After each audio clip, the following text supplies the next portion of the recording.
today we are drafting, and I want to make sure I get this absolutely right so I stay within the parameters of the spirit of the draft.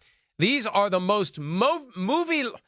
it was all going well until then. These are the most movie-like moments of the 2019 season. Peter King gets the first pick if he gets the trivia question correct. Here it is. Now, Peter spoke with Patrick Mahomes and his father, Pat Mahomes, for this week's Football Morning in America column. Pat Mahomes played, Peter, for 6 teams in his Major League Baseball career. For the first pick in the most movie-like moments of the year draft, name 3 of the teams for which Pat Mahomes played. The Minnesota Twins, the Boston Red Sox, and the New York Mets. Wow. That apparently falls into the what color is blue category for Peter King. My goodness. Do you have the other 3? Do you know the other 3? He played for the Cubs and the Pirates, and I forget who else. Rangers. I just looked at it this weekend. That's kind of a cheating. Who else? Well, yeah, the Rangers were team number 6. Rangers, yeah, with A-Rod. Yeah, that was the year that that was the year that young Patrick, who was 5 going on 6, learned all about playing shortstop and all that. So yeah, I remember. All right, you get the first pick in the most movie-like moments of the year draft. What do you got? All right, so when I consider moments, there are some instamatic moments, and some single moments. But I think what I'm going to do is lead with the Lamar Jackson phenomenon. I mean, not only does he run for the most yards that any quarterback's ever run for in NFL history in a season, but he led the NFL in touchdown passes. And everybody said, hey, listen, you're going to get hurt if you expose yourself to this many hits. Well, he never got hurt, and he never apparently was in very much pain. Can this last long term? I don't know.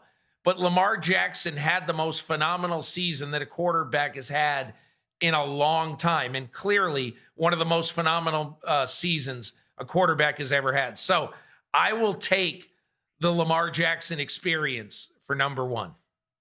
Yeah, I like that pick, and I agree with you. The whole season long, a biopic, really. You don't need any more from Lamar Jackson, but we're going to get a lot more, 10, 12, 15 more seasons, but this season, spectacular. Look, here's what I like in a movie. I like suspense.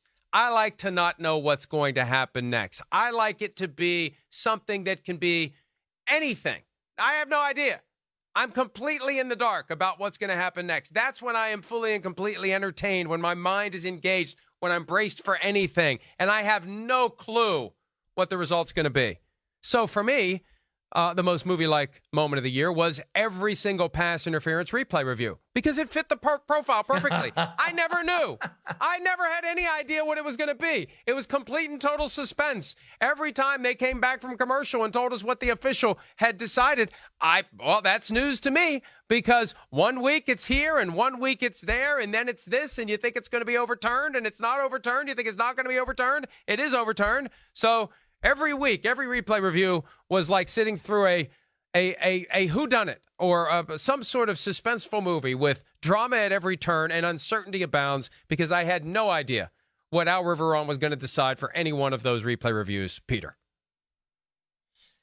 I like that one, and I think it is bizarrely weird and but not good for football. That's for darn sure. My second one is going to be an individual play. One of the weirdest plays I have ever seen in NFL history, and that is the kicker to punter touchdown by the Miami Dolphins. And so afterwards, when I think it was Jason Sanders, the kicker, who basically said afterwards, hey, a lot of credit to our special teams coach and to Coach Flores for calling this play. But, I mean, let's be real about this. When you see this play happen, from every angle you saw it happen, first of all, the weirdest formation you have ever seen in your life. The offensive line is wide right in a bunch, looking like they're all going to be receivers. Look at that. It's the strangest play. I'll say this. That's the strangest play in all my years of covering the NFL, 36 years. Never have seen anything like that. So give me that, number 2 on the draft. I like that. That's a good call. Now, a lot of times what happens in movies, like we say, that's implausible. That would never happen. No, that's not anything that we'd ever see. And then we see art imitate life, life imitate art, whatever the case may be. And we see something that happens in the real world and we say, well, we wouldn't buy that if it was in a movie script. And I say all that because of the moment that happened on the Thursday night in November in Cleveland between the Steelers and the Browns when Myles Garrett removed the helmet of Steelers quarterback Mason Rudolph and then whacked him over the head with it. That's the kind of thing that you would expect to see in a movie. And you'd say, oh, that would never happen in a real NFL game. Well, it did happen in a real NFL game to the chagrin of the Browns and to the suspension of Myles Garrett for the rest of the season. It was not something for the NFL to be proud of, but it definitely was a moment that you would expect to see, not in real life, but in Hollywood, Peter. Yeah, I mean, so many weird things happened this year. You almost forget about them. My number 3 is going to be, Mike, when you talk about what a cool script would be for Hollywood. And let's give this one to Ron Howard and not M. Night Shyamalan, okay? Because it's going to be a little bit of a happy story. And here is the premise. 61-year-old coach, highly successful. He's never won the big one. 24-year-old quarterback, off to a great start in his career and loves 61-year-old coach. A city that has not won a Super Bowl in 50 years, that have gotten so close, but it has seemed so far away. And in the first playoff game they play, they're down 10 and they've got to come back. In the second they're down 24 and they got to come back. In the second playoff game, they're down 10 and they got to come back. In the third playoff game, 7.5 minutes left in the game, they're down 10 against the best defense in football, the best pass rush in football. And that pass rush is pummeling the 24-year-old hero in this game. And what happens? The 24-year-old hero comes to the sideline and says, let's run Wasp. Do we have time to run Wasp? And when he does that, the coach, who's been calling plays all his life, he wants to be the guy who calls the play that wins the Super Bowl. However, he recognizes, hey, this kid is precocious. He's beyond his years. He's so smart. I'm going to do exactly what this quarterback wants to do because I trust him. Even though this is the biggest, most important play call of my life. They make the play call, and this is why it's got to be Ron Howard. On 3rd and 15, it friggin' worked. 44-yard pass.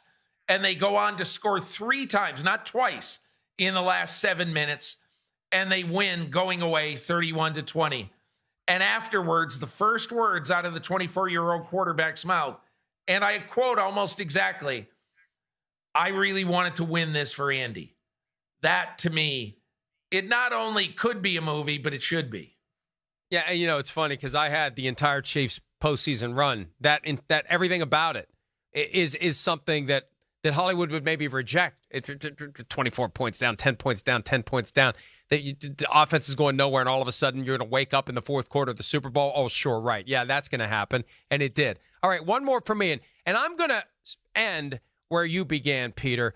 I'm going to take a liberty because you kind of have already touched on this topic, but another thing I like about movies is a good monologue. And there's a short list of them that stand out for me. Al Pacino in And Justice for All, Jack Nicholson in A Few Good Men, Michael Clayton's encounter with Tilda Swinton at the end, or it was George Clooney's encounter with Tilda Swinton at the end of Michael Clayton. So the best monologue of the year, by far. It wasn't Lamar Jackson, but it was about Lamar Jackson. Here's our good buddy Mark Ingram with his big trust speech from midway through the season. Now I would just like to introduce y'all to the man, the myth, the legend, the MVP frontrunner. If anybody else got to say something different about that, then come see me. Yeah. I'm right here in Bmore outside the bank. If you got an issue with that, come see me. I'm about that. Big trust. Woo woo. Lamar Jackson in the flesh. Yes, sir. Big trust. I'm with you. That's mine. That's the moment of the year. That's good. the off the field moment of the year is Mark Ingram in the big trust speech, and that really was the moment we all kind of said, hey, you know what? Maybe he is the MVP. It was before it became clear that he was the guy, and after that, it became very clear he was the guy, Peter. Look, this was only the second year, of the MVP award that it was unanimous following Tom Brady 9 years ago. And I even though I made a big deal in my column last week that Russell Wilson in 8 years has never received an MVP vote. There have been 400 MVP votes cast in his 8 years as a quarterback in the NFL, and he's 0 for 400. Even though, he's Russell Wilson, he's been pretty darn good. But this year, and look, the people who vote for these awards, you can only vote for one guy. And in my opinion, that kind of in the middle of November was the moment that he started taking off with the MVP vote. Not just taking off with it, but galloping away on Secretariat. That's when everybody started saying, this guy, come on, he's the MVP. And even though you wanted to give it the full season and everything, you really didn't need to, because by the middle of December, by like week 14, you knew the Baltimore Ravens were having a very special year, and they had a very special quarterback leading them. Peter, do you remember Bob and Doug McKenzie? Is that are they the Canadian? What's that? Yeah, Great White North. No, from Saturday Night Live. Bob and Doug McKenzie. Okay, yes, Yeah. yes, yeah. I mentioned them because I have one honorable mention selection on the way out the door. They had a movie called Strange Brew, which would describe the Gatorade that was being stirred by the stack of cups in a plastic wrapper in that Monday night game between the Bears and Washington. There it is. Go ahead, enjoy the Gatorade, no matter how filthy that plastic wrapper of cups stirring that strange brew may be. Yeah, sure, that's Gatorade. Gatorade and all sorts of other stuff. We got to take a break. When we return, what are the reasonable expectations for the XFL as we move forward? We'll wrap up this Monday edition of PFT Live right after this. Hi, I'm Mike Tirico, and thanks for watching. Make sure to hit subscribe for the latest news and highlights from NBC Sports.